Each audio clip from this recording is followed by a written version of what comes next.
कळवण्यात अत्यंत आनंद होत आहे की आज आपल्या सभागृहाचे कामकाज पाहण्यासाठी श्रीलंका देशाच्या मुंबईतील वाणिज्यदूत Shrimati Priyanka Wickremesinghe, council general of Sri Lanka and Mumbai व अन्य अधिकारी विशेष अभ्यंगत कक्षामध्ये उपस्थित आहेत।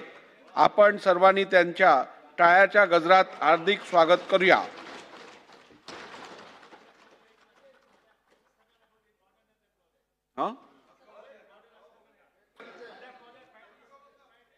चला घ्या, पुढे घ्या।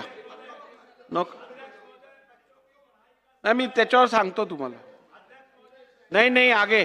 आज या सभागृहाचे सन्मान्य सदस्य व माननीय मंत्री श्री नितेश राणे यांचा आज वाढदिवस असल्यामुळे सभागृहाने त्यांना शुभेच्छा द्याव्यात। मंगळवार आहे। लक्षवेधी क्रमांक 2 झालं। तुम्ही आवाज गोंधळ करवतात तेव्हा। अध्यक्ष महोदय, अरे ते तुमचे हे कुठे गेले, मित्र कुठे गेले, हे बाकी लोक कुठे गेले? घरी गेले का? अध्यक्ष महोदय, मगाशी मी सभागृहात नव्हतो मी मगाशी ते चर्चा चालू होती ती। मंत्र्यांनी मला सांगितलं आणि तुम्ही तसे निर्देश देखील दिलेले आहेत। मला एवढंच सांगायचं आहे की सभागृहाचं कामकाज जे आहे तुमच्या अध्यक्षतेखाली चालतं। आज मी त्यांना सांगू इच्छितो कि काल जो एक जोर का झटका धीरे से लगा है, त्यामुळे त्यांचं मानसिक संतुलन बिघडलेलं आहे। आणि दुसरी गोष्ट, मानसिक संतुलन बिघडलंय आणि त्यामुळे आता आणखी झटके लागणार आहेत।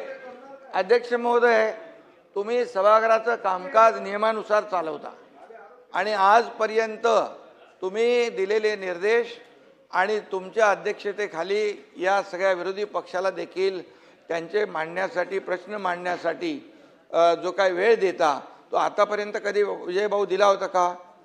आणि दुसरी गोष्ट, राज्यमंत्री असतात, एखाद्या प्रश्नाला, एखाद्या लक्षवेधीला अतिशय व्यवस्थित न्याय मिळाला पाहिजे, म्हणून तुम्ही हे जे काय कामाचं वाटप तुमच्या अध्यक्षतेखाली झालेलं आहे आणि ज्या वेळेस राज्यमंत्री जेव्हा प्रश्नाचं उत्तर द्यायला कधी त्याच्याकडून अधिक कमी जादा माहिती मिळते त्यावेळेस स्वतः मंत्री असतात, मी स्वतः येतो, मुख्यमंत्री स्वतः येऊन उत्तर देतात आणि त्यामुळे हे कलेक्टिव्ह आमची रिस्पॉन्सिबिलिटी आहे, जबाबदारी आहे। त्यामुळे काय आता काय झालंय, त्यांच्याकडे मुद्दे नाही आहे, ते डेस्परेट झालेले आहेत, फ्रस्ट्रेट झालेले आहेत आणि आता त्यांचं मानसिक संतुलन बिघडलेलं आहे। त्यामुळे आता ते नाही आहेत, नाही तर मी बोललो असतो, कोण होता असं तू, काय झाला असं तू, अरे वेड्या असा वाया गेला असं तू, अरे काय आहे। त्यामुळे अध्यक्ष महोदय, त्यांना जे जे काही प्रश्नांचे उत्तर पाहिजे त्यासाठी सभागृहात थांबले पाहिजेत आणि म्हणून प्रत्येक प्रश्नाचं उत्तर द्यायला सरकार समर्थ आहे। बिलकुल आम्ही समर्थ आहोत। प्रश्न मांडण्याची जबाबदारी जी आहे ती त्यांनी पार पाडली पाहिजे।